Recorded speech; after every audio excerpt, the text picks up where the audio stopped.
Un camion en feu en plein milieu des Champs-Élysées. Des feux tricolores totalement dégradés, des pavés arrachés. La plus belle avenue du monde est ce samedi méconnaissable. Elle est devenue le théâtre d'affrontements entre gilets jaunes et forces de l'ordre. On ne fait rien de mal, on attend seulement, on manifeste tranquillement et c'est eux qui chargent, c'est eux qui balancent les grenades, tout ça. Nous on ne fait rien de mal, on attend. On voit juste que le gouvernement il voit rien. Parce qu'on a un groupe pacifiste, on se prend des bombes lacrymo, on se prend tout dans la gueule alors que nous on ne demande rien, juste à dégager Macron. Mais voyez ce que ça donne.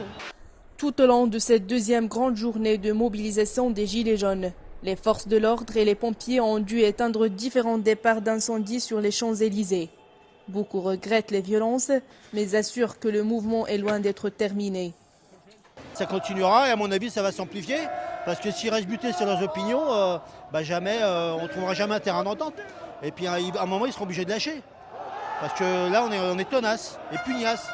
Sur le bas de l'avenue, les policiers utilisent des lanceurs de mise aussi des gaz lacrymogènes pour repousser les manifestants. La plupart d'entre eux tentaient d'accéder à la place de la Concorde et de se rendre devant le palais de l'Élysée. Un secteur totalement bouclé aux milliers de manifestants présents sur les Champs-Élysées.